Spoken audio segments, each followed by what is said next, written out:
This is another episode of our web series, trying to keep people informed about estate planning and issues that are related um, to family. So I'm going to give everyone a couple of minutes, so a couple of seconds, so you can, upload this video on your social media outlets. We actually are using YouTube as well, YouTube Live, as well as Facebook and Instagram as well. So if you have any one of those platforms, please use those platforms to ask questions so we can address those questions in real time. I'm going to give everybody a few more seconds to upload themselves. And if you're driving the car, we also give you some seconds as well. So, with that being said, let me go ahead and start. Um, let me first of all, let me do my own page as well. Let me make sure people are watching from my page. And some odd reason, I don't see myself up at Yeah, all. I can't find you. I usually do it from your page. Yeah, which is crazy. I don't know what's going on. Let me try this again. And I know we're recording right now, so everything that we're saying is being uh, recorded. Let me do this again. And here we go.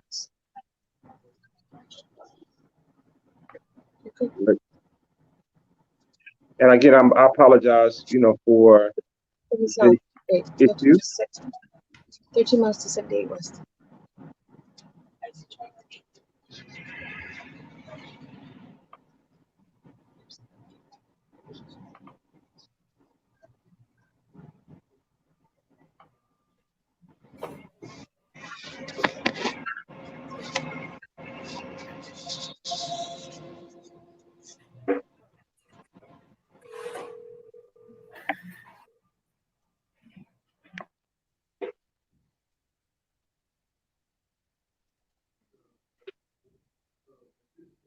Post. And today is interesting because typically this is an easy process. I don't know what's going on today. It's because everybody's back to work in Essex It, County. it could be. It could be. Let's go with that reasoning.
I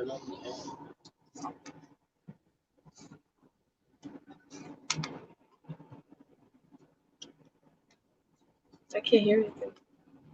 Mm-mm.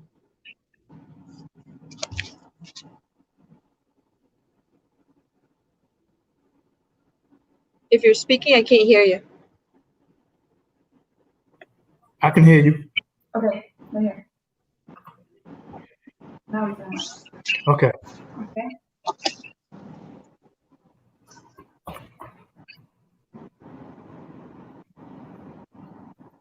Well, I can.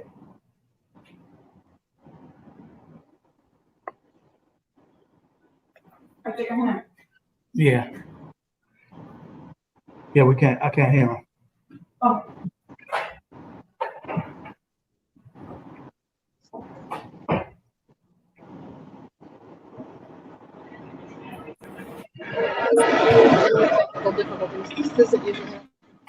Okay, got it. I ain't muted myself.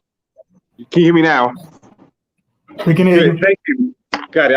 Again, to everyone, I apologize for the my technical difficulties of trying to set this up. I do apologize, but I want to thank you for participating in this conversation about common mistakes made in estate planning. Before I go forward, I want to introduce our guest. I want to introduce first my partner, my deputy surrogate here in Essex County, Devere McDougal. He's my co-host. Hello, everyone. Just picking up papers I dropped on the floor, so don't mind me. Got it. I want to also introduce a young lady who is, thank you very much, Darren. I want to also introduce a young lady who is the surrogate out of Passaic County who's been doing this work for such a long time. She's been recognized throughout the state for the work that she provides, not only her constituents, but throughout the state, being a leading voice in the surrogate's office. And also, I would consider her a mentor because, when I ask questions, she's able to answer those questions and provide me advice and direction. Our surrogate, Honorable Bernice Toledo. It is my pleasure. Always thank you for having me, and I love partnering with my Essex County brethren. Thank you so much. It's always a pleasure. Bernice Toledo. Thank you, Judge. And I also want to introduce a young lady who is recognized as a leader, a leading voice in this space, who has provided our office direction, advice, as well as helped constituents, regarding their need for estate planning services. Her name is Crystal Edwards. Introduce yourself, please. Hi, everybody. Thanks for joining us today. Crystal Edwards, Porthio, Bromberg, and Newman. Happy to answer any questions you may have. Dump them in the chat, and we'll get started. Great. So, Devero, let's start off. Let's start with the most basic question. What is it that we do, and what are some of the common mistakes that you've witnessed in this office? So basically what we do is probate wills, and when there is no wills, when you pass away without a will intestate, we are responsible for appointing administrators based on the state statute.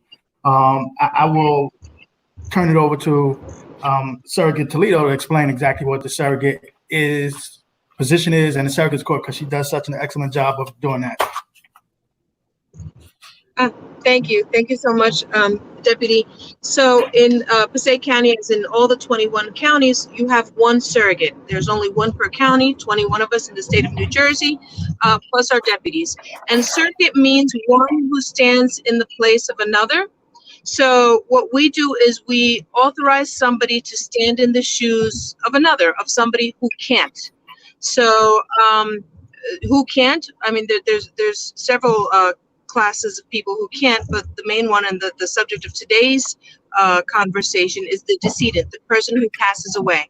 So they're here, they were here, their legal voice is gone because they've left this earth, but you know what's not gone? Their house isn't gone, their car isn't gone, and their bank accounts aren't gone. So we, as the surrogates, as the judges of the surrogates courts, have to empower somebody to step into the shoes to transact. So they, my mom passed away, motor vehicles. It was her car, but really I'm the one that drives it, and I need to transfer it in my name.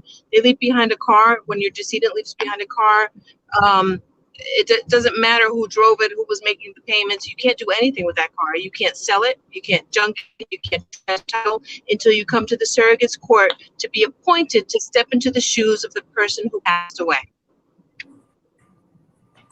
Thank you very much. So, Crystal, what services do you provide as it relates to this conversation that we are having? Sure. So we help families from kind of beginning to end. So pre-planning means putting your affairs in order before the time of your death to make sure that your family knows what it is that you want, what you have, who you want to receive it, and ultimately who you want to make the decisions to control disposition of those assets at the time of your death. Unfortunately, once people have passed away, we help their family members with maneuvering the estate administration process. It's a job. We call it a job often. There's work to be done. There's compensation that we had for that job by way of commissions, but ultimately their responsibilities. And so our task is walking families through that process to make sure that you check all of the boxes. One of the biggest boxes that's really important to check is the tax box. We do not play with the IRS. We don't play with her little sister, the state of New Jersey. And so we just want to make sure ultimately that when doing an estate administration, you cover all your bases. So since we have some people that may not have watched it before, so let's start from the beginning. Let's talk about estate planning and important documents that you should prepare in an estate plan, and each individual one, if you can explain those for us and the importance of them for us, if you will, Crystal. Sure. So I talk about the big three. There could be four, but ultimately talk about the big three: a power of attorney, an advanced healthcare directive, and a last will and testament. Of those three, which I'll explain each one, in my world, the most important one of those is the power of attorney. The power of attorney is where you're appointing someone else to act on your behalf, to stand in your shoes, essentially, for legal and financial affairs. It could be done one of two ways. It can be something that's effective immediately, regardless of whether or not you can act for yourself, or it can be what's called springing, which it doesn't come into play unless you're not able to make decisions for yourself. Personally, my preference is to have a general durable power of attorney, which is effective immediately. And the reason is because you never know when you're going to need it. Ultimately, if you don't have someone who's been appointed to make decisions for you, to access bank records, to sign contracts on your behalf, for example, and then something happens and you are no longer capable of making the decision yourself, the only other way for someone to act on your behalf is to file an application in court for a guardianship. Guardianship processes are not quick and they're not cheap. They involve 2 lawyers and 2 doctors oftentimes, though you can bring a guardianship application yourself. So ultimately, we try to avoid it if we can. And a power of attorney oftentimes will allow us to do that. The medical directive, on the other hand, is a full document. First says what you want to happen in the event that you're unable to make a medical decision for yourself and your doctors feel that there's no medical likelihood that you would survive a condition essentially short of a religious miracle. Would you want to be kept alive on machines, tubes, and ventilators, or would you want to pull the plug? The second thing that document does is says who you want to be your mouthpiece to make your medical decisions for you if you can't make them for yourself. So in the COVID environment that we're in, a lot of people have been revisiting their advanced healthcare directives and just making sure that whatever their decisions are clear. Would they want a ventilator or not? Would they want a feeding tube or not? And then the third document is the last will and testament. So that's where you say, here's what I got, here's where I want it to go, and here's who I want to manage that whole process of getting ultimately my stuff to the right people. The reason that I say that that one of the 3 documents is the least important in my world is because worst case scenario, there's a mechanism to, distribute assets if you don't have a will. Although it is critically important to have one and to pre-plan. But if you don't, it's not the end of the world. It just means that your stuff may not go to the people who you really wanted it to go to. And the person who is managing that process may not be the person who you initially wanted it to be. So planning is very important. The honorable mention document is a trust. So sometimes for our fans of Susie Orman and the rest, you'll hear people say that a revocable living trust is needed and necessary because, oh my God, the probate process is the worst thing since sliced bread. You never want to do that. In New Jersey, the probate process is not overly complicated or expensive. The cost for the probate process here is a couple $100 in comparison to the thousands of dollars that it could be in other states. So we typically do not just do revocable living trusts to avoid probate. I would gladly work with the Essex or Passaic County Surrogates offices instead of having to go through the additional work that one has to do to fund a revocable living trust during their lifetime. With that said, there are circumstances where it is important, and that would be where you own property in multiple states. We don't want to do the probate process in multiple states. If your intended executor lives in New Jersey and you own property in South Carolina, the easiest way to deal with cleaning up your estate after you're gone is having that South Carolina property, for example, already in an entity that your loved ones can access without anyone having to schlep down to South Carolina or try to track someone down on the phone to find out how to get the legal authority they need to act on your behalf. So on a few of those points, with respect to a power of attorney, Ms. West is correct. It is an easy way to get things done. It's pretty cost effective. It's not complicated. So it's better to have one than not need it than to need one and not have it. You should keep in mind, though, that a power of attorney dies when the person dies. So a lot of times we get people coming into the surrogates court saying, well, I have mom's power of attorney, but the bank won't let me transact. Well, because the power was gone the minute that they passed away. And at that point, the powers there are gone, but the springing powers of the last will and testament come into play. So if you have a will, whoever was nominated executor or executrix, come to the surrogates court to get appointed. With respect to a healthcare directive, very important, especially in these COVID times. We all think we're going to be healthy for the rest of our lives, right? But we've seen so many times, especially now, where a perfectly healthy person in their 40s or in their 50s is now intubated and unable to make decisions. And this is significant. Do you want life-sustaining care at all costs, even though that may mean that you compromise the ability for you to get maximum pain relief? Or do you want maximum pain relief, but that may mean that your heart will slow down and it could mean, imminent death, but you'll be most comfortable. So these are things that you have to think about: power of attorney, your healthcare proxy, your last will and testament. As far as there was something that you had said, Crystal, that just escaped me. Was it the revocable living trust? Probate process being fairly easy, not expensive. So the probate process is fairly easy. It'll cost you a couple of $100s, and what you need, just as a regular matter, and there are variations, but to start, you need a copy of the death certificate, a list of next of kin, a list of assets and their approximate values. You don't need the exact values. And be ready to pay court fees, which will be a couple of $100. A standard will be about $150, maybe. If you don't have a will, of course, you're not going to bring it in. That's called an administration. That'll also cost you about the same thing, unless you have a small estate. With respect to wills, so it really is. In this instance, you don't want to be penny wise and pound foolish. A lot of people go on the internet to get a will, and that's not the way to go, because it's almost better to have no will than to have a will with errors on it.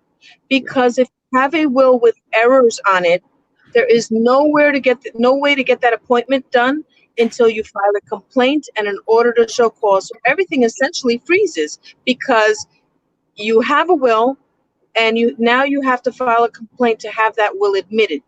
So that's where the problem is. If you have no will, then it'll pass according to the laws of intestate succession. And if you have a nuclear family, and nuclear meaning you have one spouse, you only have children from that one relationship, then that's fine. But how often do we see? More than half the time we see that families are not nuclear families. So in a situation like that, you should have a will. Because the laws of intestate succession may leave out, depending on who dies first, whoever children that are not from the most current marriage.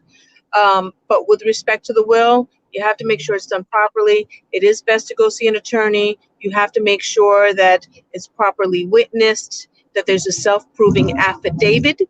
And a self-proving affidavit means that when you die, if you have a will without a self-proving affidavit, that's fine. It's not the end of it all, But the problem is then that you have to chase down the witnesses on your will. And how's that problematic? If you executed your will 5-10 years ago, where are those witnesses now? They may be out of state, maybe you've lost touch with them, and that becomes a problem. So invest the money on the front end for an attorney to get a will appropriately prepared for you and drafted. And one thing that I do want to highlight and then pose to you if I can. So oftentimes when people hire an attorney to prepare a will, the attorney will keep the original in their office in a will vault so that it's safe and protected, right? The reason for that is because in order to probate it, the surrogate's office requires an original. For clients who take their original will with them, or for families where they go online and they find a little something and they put it together and they sign it themselves, can you talk about the impact of staple holes and if a will has been taken apart, and what happens if someone has written on the will? Like, let's say they cross out a whole paragraph. They just and we see that, and sometimes they don't even cross out that much, but it depends on what the effect is, right? So in Passaic County, and I think in the state of New Jersey, the surrogate's court is meant to be user friendly, right? If you go to other states, it's very litigious no matter what. Even if nobody's contesting, you have to go through the official complaint and court process. Not in New Jersey. Generally speaking, we want will with no crossouts. You have to be very careful.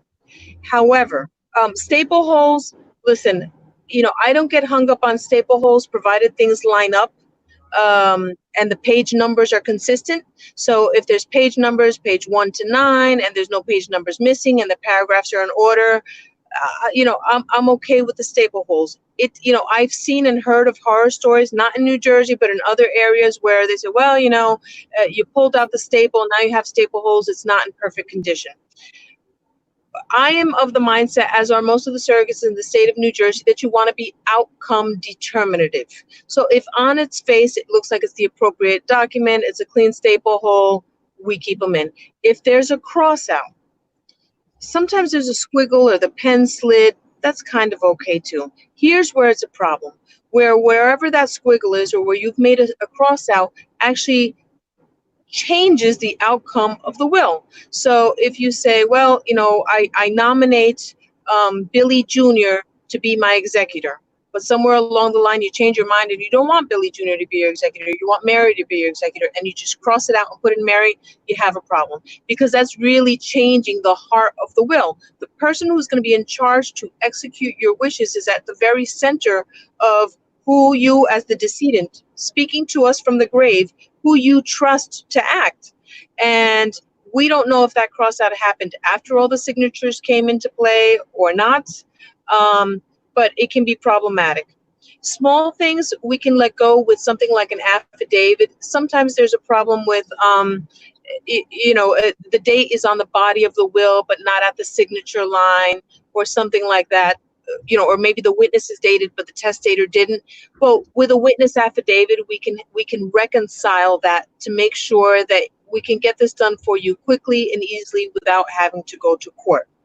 Like I said, we really try to be user friendly. We try and do what's best for the family, and we try to carry out the intent of the testator. And generally, if a testator has gone through the trouble of executing a will and putting out wishes, then they didn't want their family to go to court and duke it out and go through this whole long and arduous process. They actually tried to plan and prepare. So we do try to carry that out. There are instances, though, changing executors, changing percentages of who gets what, where we cannot overlook it. And what happens is I execute a judgment of doubt. It's called a judgment of doubt or difficulty.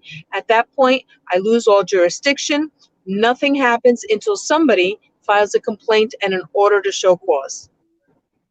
So I just want to, as Judge Toledo said, there is discretion in the surrogate's court. Most surrogates, as she said, try to be as user friendly as possible with the constituents. But there's some things we just can't do. If there are things that are what we would consider in the legal realm as harmless error, as she said, a date. Let's say you put August 2017, you didn't put August 13. that's harmless. We're not going to do much with that. But now, if staples are taken out, and as she said, if there's other things that are wrong with it, then we start to question whether or not somebody, altered this will. We don't know because the seed is not there. Those things become problematic. And so, as she said, don't cross out anything. If you want to change your will, you want to do a codicil, which is just an amendment to the will. In this day and age with computers, as Crystal will tell you, that's easy to do. Don't try to save a buck and try to cross it out because you cause more problems down the road. So we do have some discretion, but the court rules don't allow us to do anything when you start making. Technically, if you cross out anything, we're not supposed to do anything, but we use some discretion if it's minor. But as she said, if you start changing names or you start changing who gets what, we're not allowed to do anything but pass it on. We can't act at that point. So be very mindful of that. In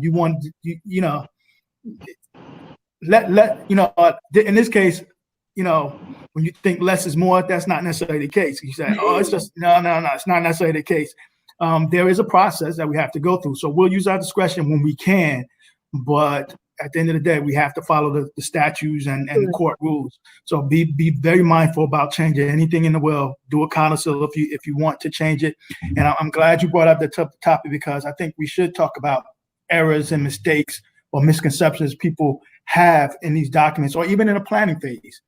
So let me just ask a question in terms of the planning phase for Crystal, because a lot of times I know people come to you and for whatever reason, I guess just like a doctor, they don't want to tell you everything, but in order for you to do what you need to do for them, they need to communicate with you in terms of family dynamics and things of that nature.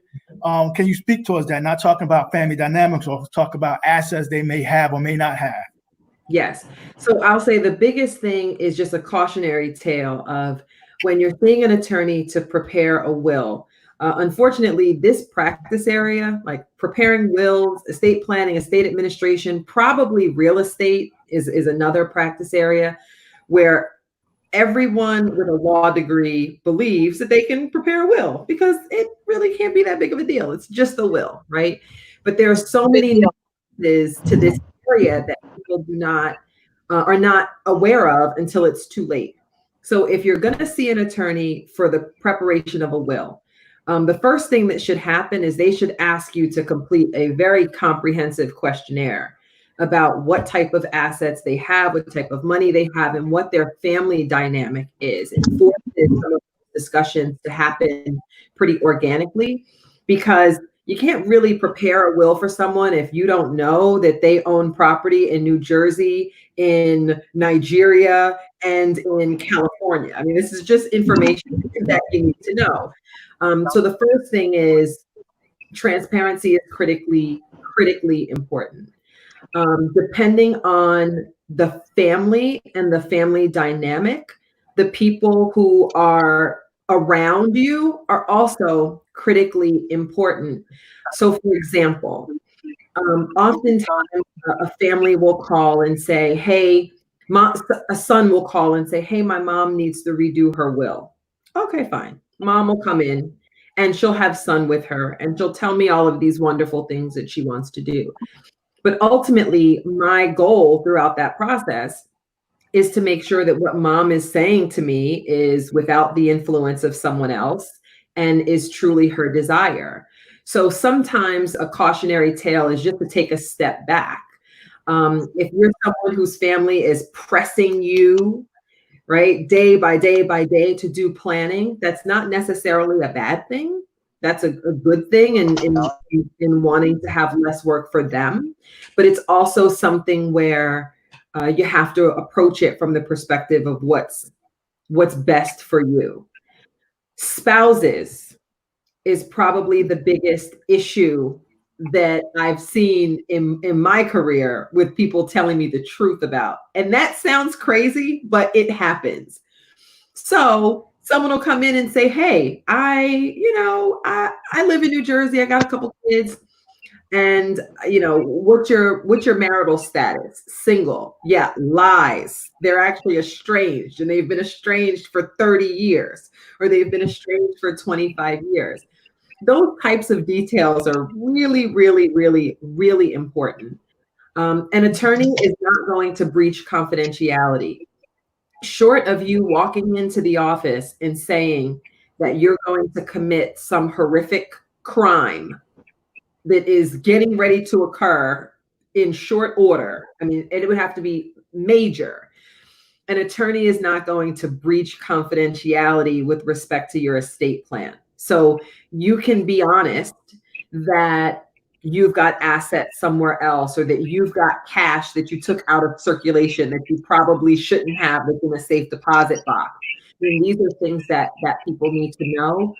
The one thing that I will say about the confidentiality and feeling comfortable talking to your attorney is about spouses that are married and come in the office together and are doing their estate planning together.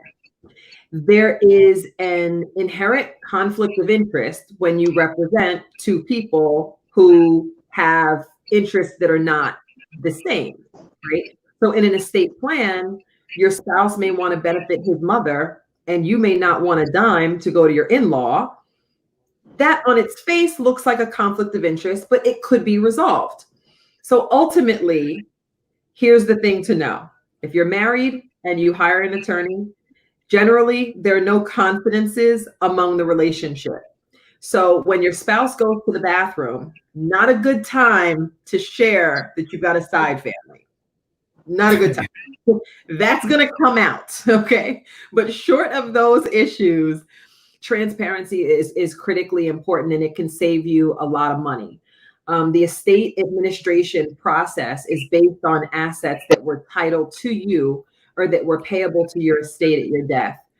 If you fail to share that all of your money is tied up in a joint account with your cousin, our work with respect to a will or your own personal endeavors with preparing your will may be for nothing, because the presumption is that joint accounts pass to the surviving joint account holder. So even the smallest of details is critically important in making sure that ultimately what you put on paper is going to be able to be implemented when you're gone. So when you talk about the smallest side family issue, FYI. Well, Charles Carruthers had a side family, and they didn't find that out until much later. That's right. So it definitely does happen. So I want to ask about, you talk about the simplest things, and I know Surrogate Toledo probably sees this a lot. Simplest thing could even be making sure your name is spelled properly on the will, or if you have multiple, also known as, that they're on there, because at the end of the day, it's a legal document. And if you spell your name differently, how do we know it's truly you? Because multiple people have the same name. So you have to be mindful that you don't want that to hold up the process. Even mistakes like when you talk about spouses, if you don't, a lot of times you put a spouse on the will and you separated you just separate, not legally divorced, then technically that spouse still is in charge of your estate and still in charge of, or still will inherit.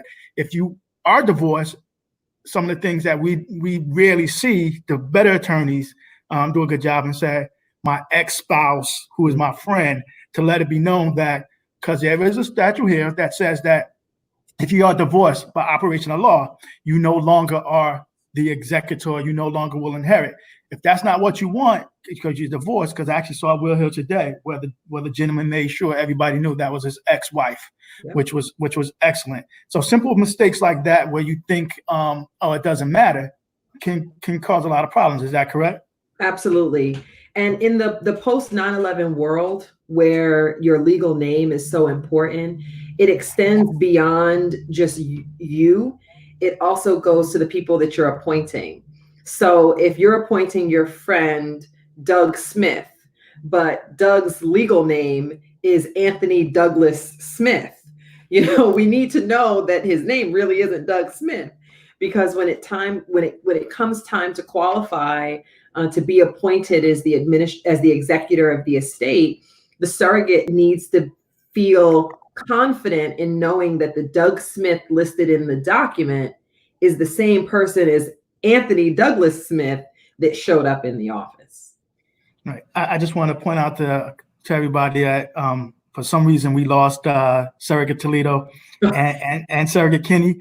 But we're good. We can do this. But we're going to continue to move on. I'm sure that Surrogate Kenny is working on getting both of them back on screen. So let me just move on to I use the technical terms. If you could talk about both of them, because I know this happens a lot, especially when we talk about people that have wills. Let's talk about redemption and abatement.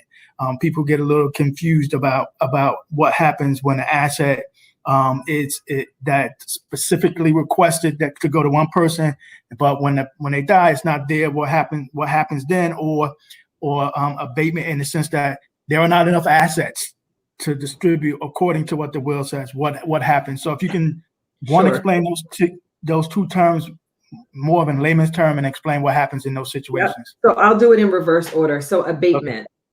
The issue there, and this goes back to one of the things that Surrogate Toledo said earlier about don't cut off your nose to spite your face, and it's really important to see an attorney about preparing a will.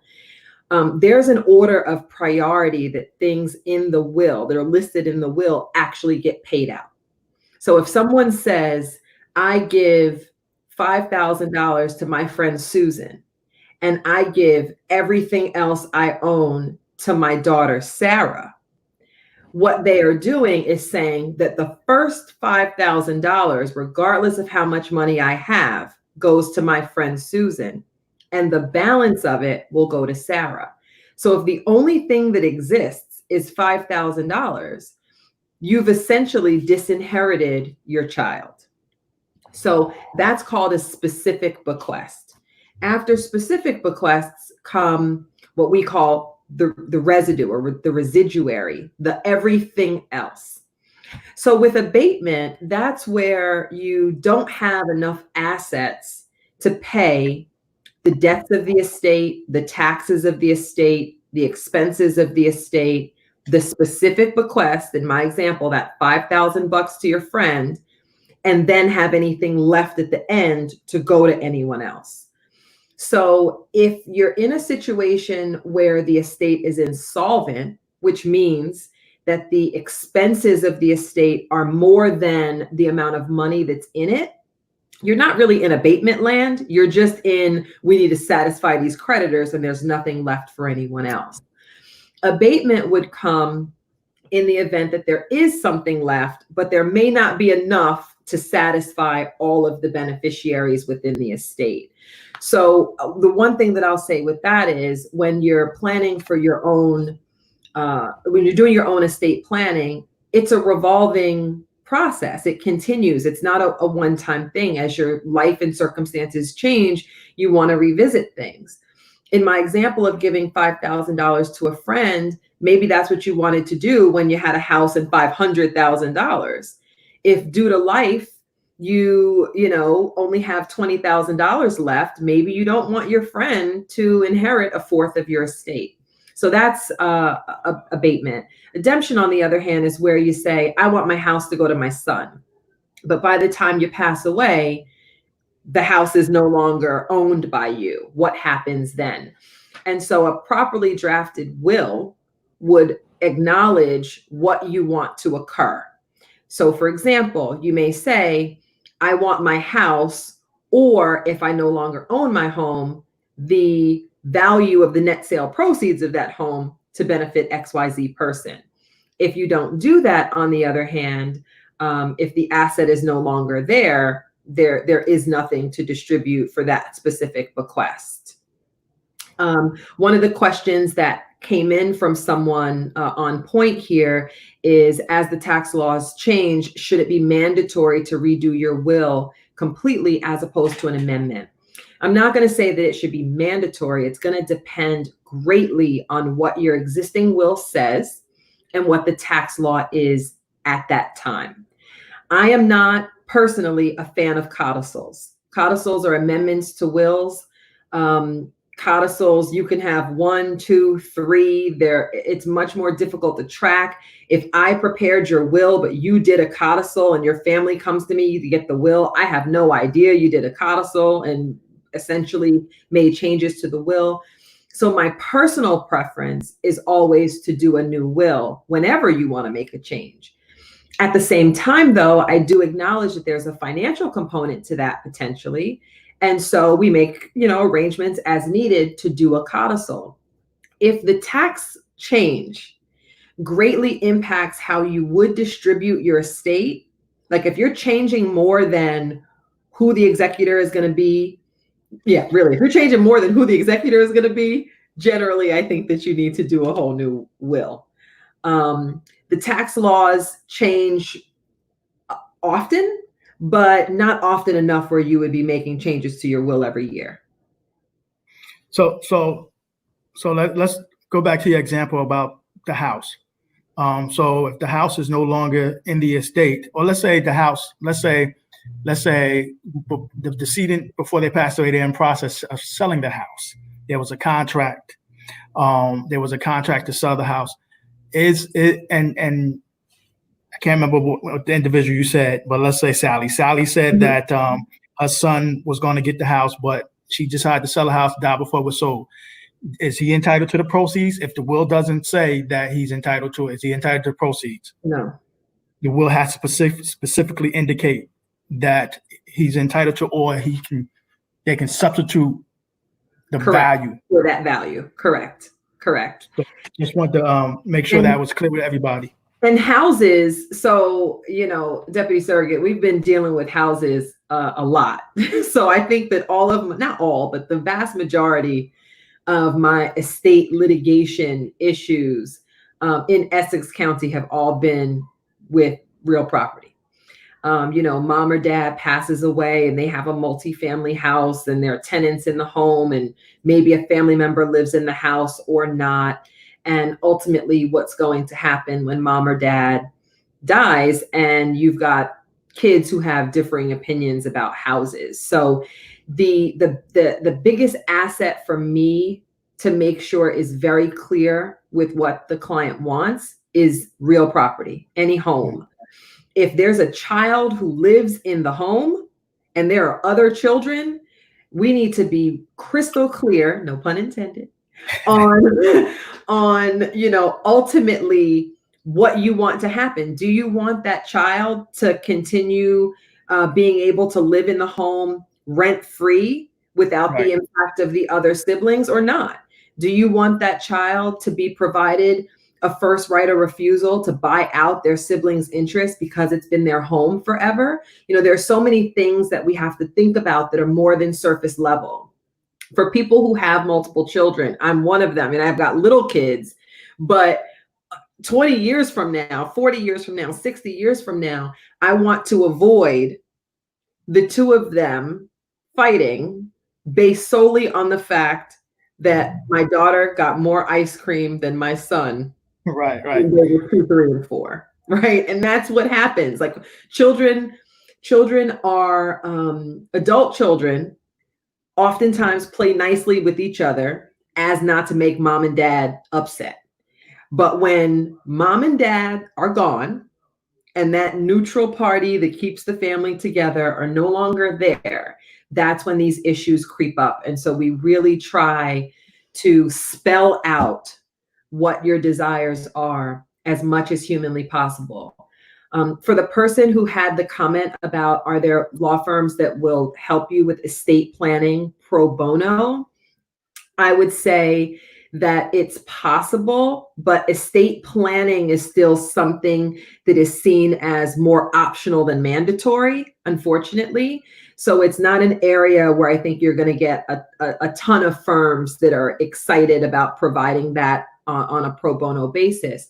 What I will say, however, is that if you prepare your own will, you certainly can, pay a couple $100 for a consultation, and an attorney can go through with you whether or not the will that you have prepared accomplishes your goals. And so that would be an economical way to kind of kill two birds with one stone, save cost, but also make sure that what you have is effective. Right.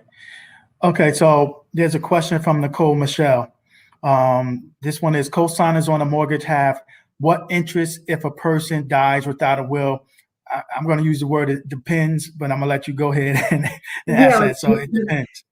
So co-signers on a mortgage do not always have a joint interest in the property. So my first question in answering that question would be, is there an ownership interest in the property, or not? And is the co-signer ultimately a beneficiary of the estate? It's a huge, it depends. But after we're done with this, feel free to send me an email and I can kind of walk you through that process on a personal level. I'm not sure if that's going to be general enough for the masses, but I'm happy to talk to you after if you have questions. And I'll just add this in terms of on the surrogates court side, which we've seen a lot of times. And I've done real estate prior to this. And so I know a lot of times people take names off of deeds, put names on deeds, even though let's be clear. What a mortgage is collateral that you're giving on the house. It's not the underlying loan. The money that you get from the lender is the loan.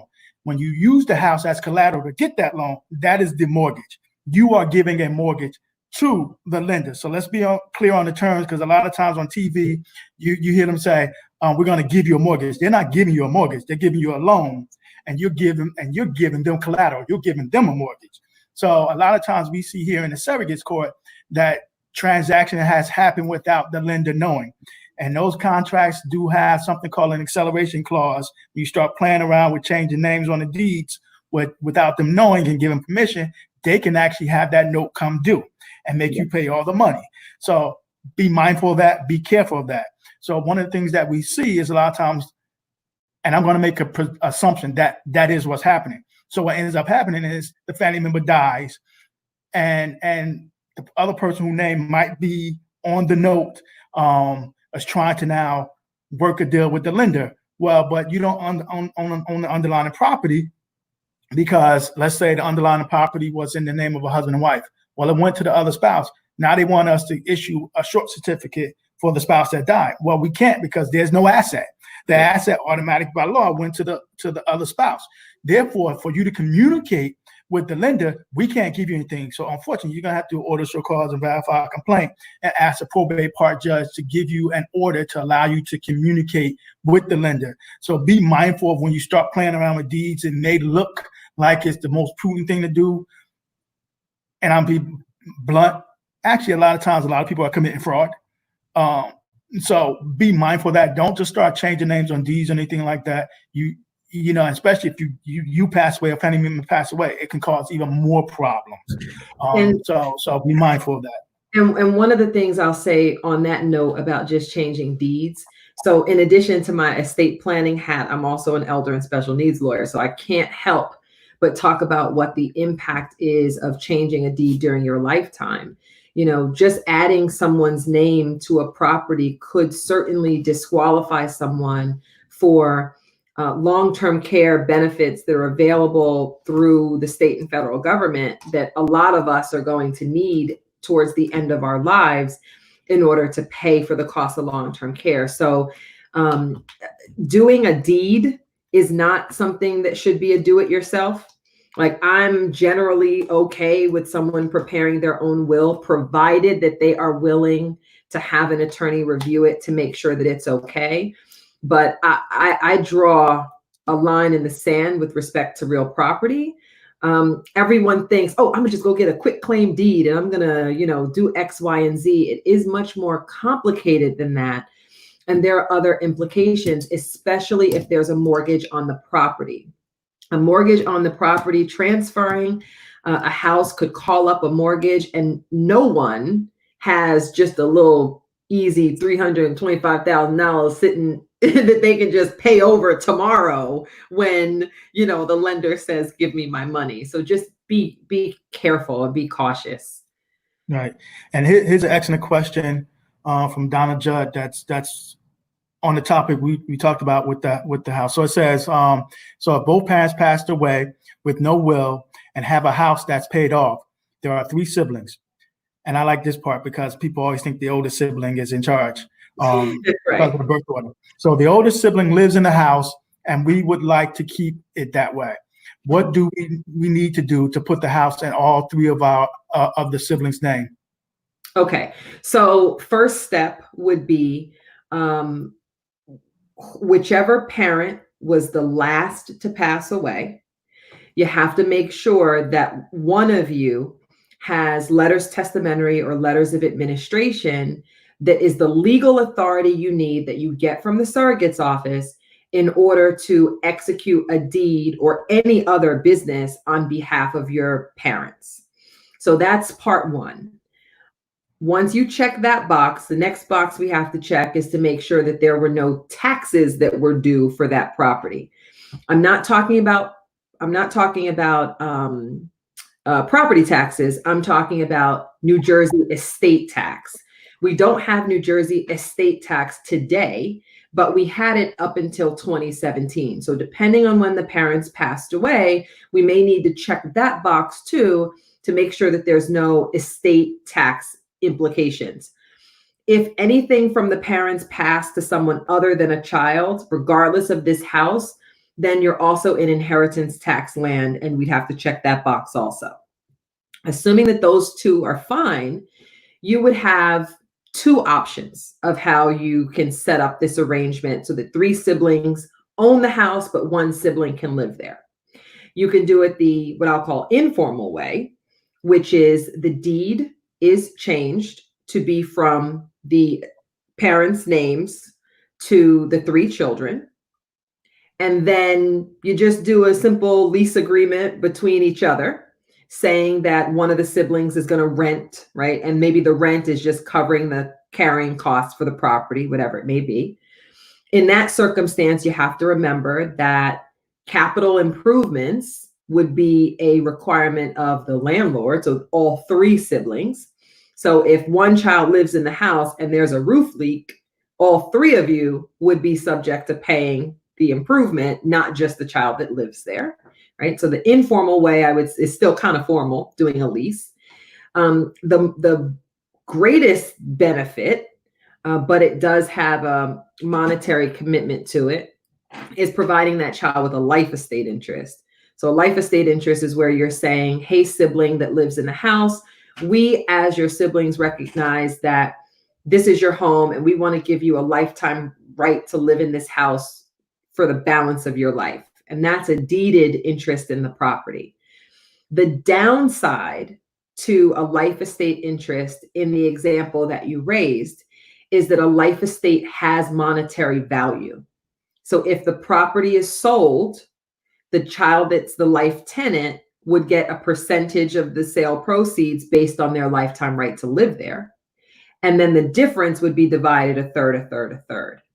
So if ultimately the desire was just to benefit the three of you, but to let one live there, I would say get the letters that you need to have legal authority to transfer the property, retitle the house into the name of all three, and then have a lease agreement among you so that everyone is clear on who's going to pay the property taxes, who's going to cover a repair, who's supposed to maintain the grounds, the snow removal and the grass. I mean, down to the most minor detail, you want to spell out in that agreement so that everyone is on the same page. And I think mentioning life estate was important to mention because most people don't understand life estate, and there is a monetary value. There, IRS has, schedules or charts to calculate it.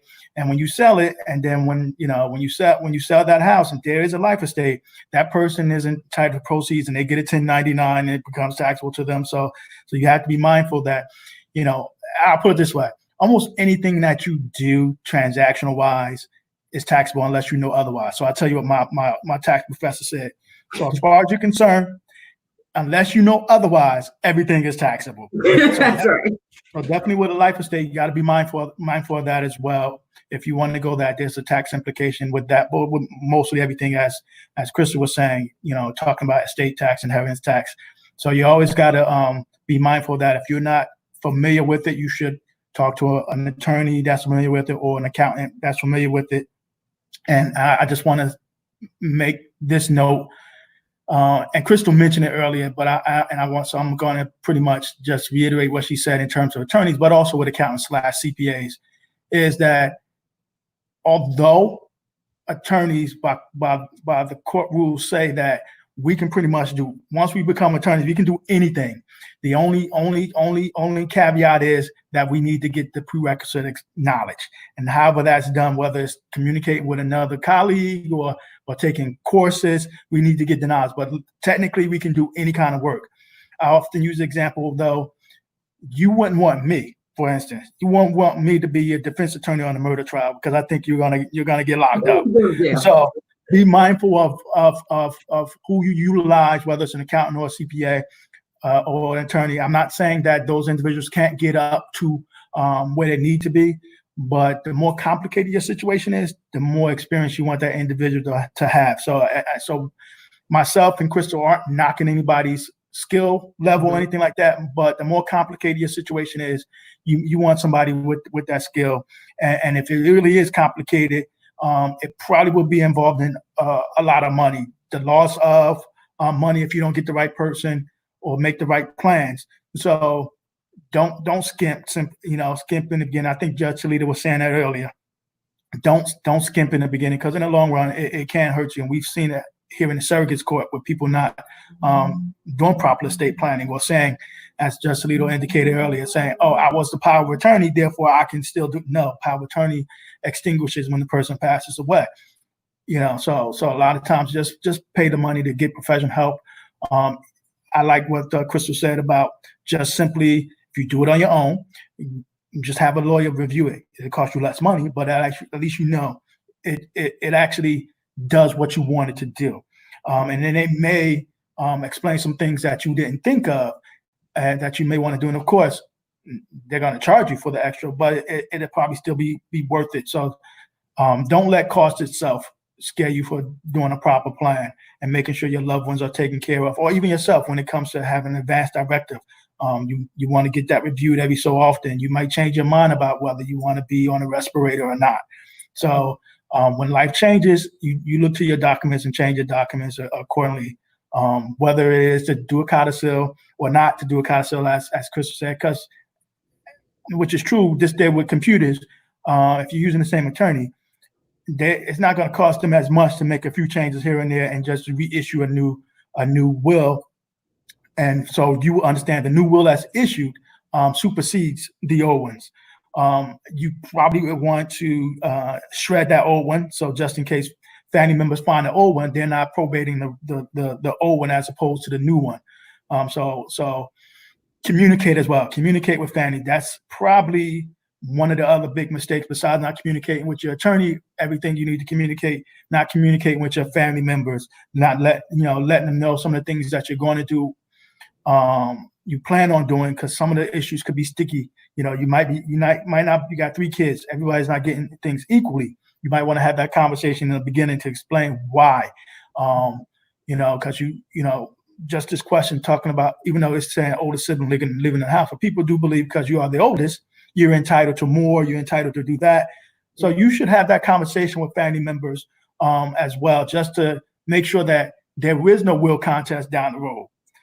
Because family dynamics, your kids, your family members, who's willing to litigate, who's not, who wants to cause a stink.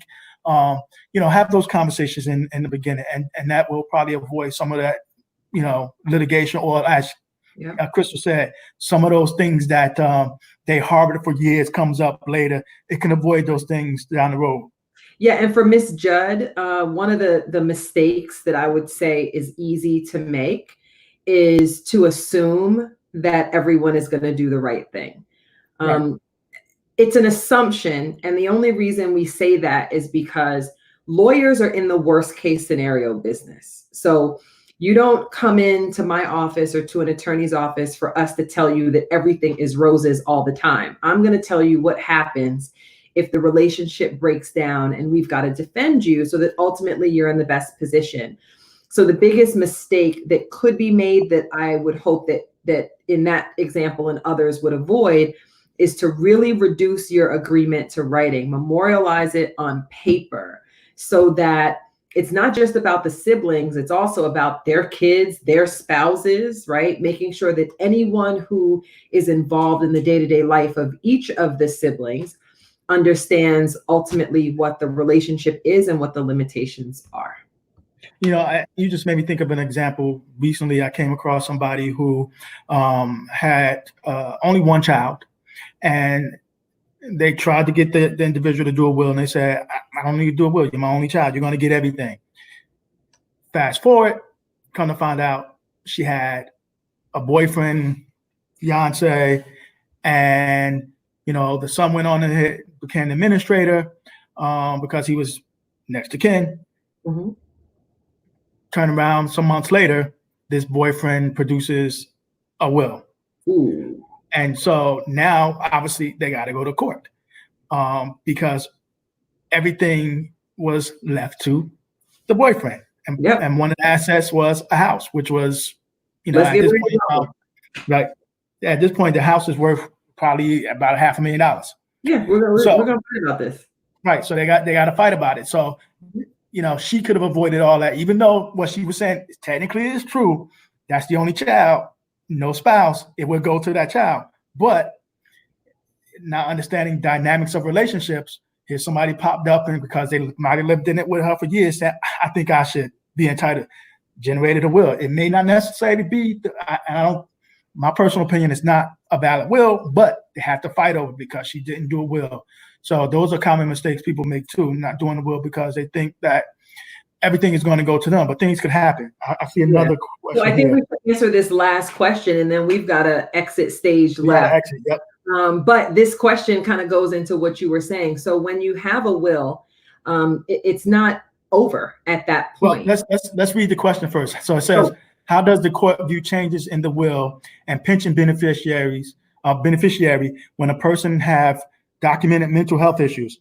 Are the person's wishes followed in the case? Okay, so that's a little more. Okay. Yeah, so just because you have a will doesn't necessarily mean that it's over at that point. People can object or can contest a will.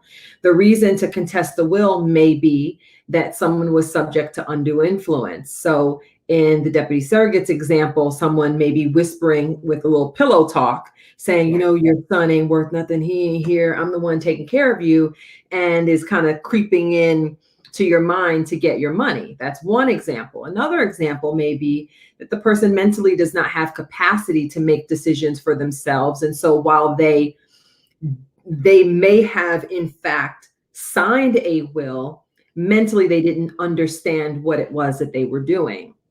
The court does not raise those questions on your behalf. So the only way that would be brought to someone's attention is if a family member filed either, I'll say contested the will, right, on the basis that there was either in the deputy surrogate's example, undue influence, or in Miss Nicole's example, that the person did not have the capacity to execute it. Same thing with beneficiary designations. A third party, pension company is not going to get involved with someone arguing that the designation was done without the mental capacity to do so. You'd have to get a court order to change that. And so that would be done by filing a verified complaint and an order to show cause with the New Jersey Superior Court. Because bottom line, the burden of proof is on you to prove that they didn't have the capacity or there was undue influence. And so you have to be proactive in those things. And I just want to mention this one thing about mental capacity in the will. You can, wills are strange. If you have a momentary capacity to understand what your assets are and who should get them, it's a valid will. You can, that person can, the day before, not know your name or whatever, but the next day know it. During that moment of lucidity, that will still can be valid. The burden will be on you to prove that they weren't lucid at the time, didn't have the legal capacity. So, especially if somebody has some type of dementia, you want to keep track of that when they were first diagnosed, who their doctor is, because you're going to need all that as your proof as to whether or not their capacity was there. And I will say this: once somebody has been declared incapacitated, let's say, they did a guardianship with the surrogate's court, they were declared incapacitated. At that point, they can't do a will, and you can't do a will for them neither. Unfortunately, at that point, you have to rely on the testate statute and then rely on the court system because they are awarded the court to, if they did have a house, you can't just sell their house. You have to get permission from the court, so forth and so on. So a will cannot be drafted for somebody who's been declared incapacitated by the courts. So I just wanted to make mention of that as well. And it is now, 1:04, and we never really got the surrogate back. Neither surrogate back. He's been working in the background. So we've been all right. So if voice is there, no picture. Right. So, yeah, voice. So he just disappeared. Yeah. So I want to thank Surrogate Toledo, who looked like she was on a road trip, for taking time out during her road trip. When you're on the road, as we all know, you lose connection. So that appears what happened to her. So I want to thank her, and I apologize on her behalf as well for losing connection. I apologize for Surrogate Kenny. It happens. Technology it is what it is. So I want to thank him for making sure that this happened. I want to thank Ms. Crystal West Edwards, who comes on quite often to help us out and give us wonderful information.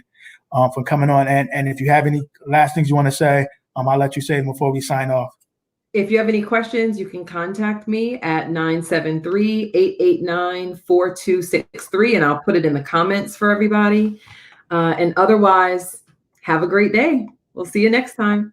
All right. Take care, Takesha. Take care, everybody. And I'm glad you guys found it informative. Have a great day.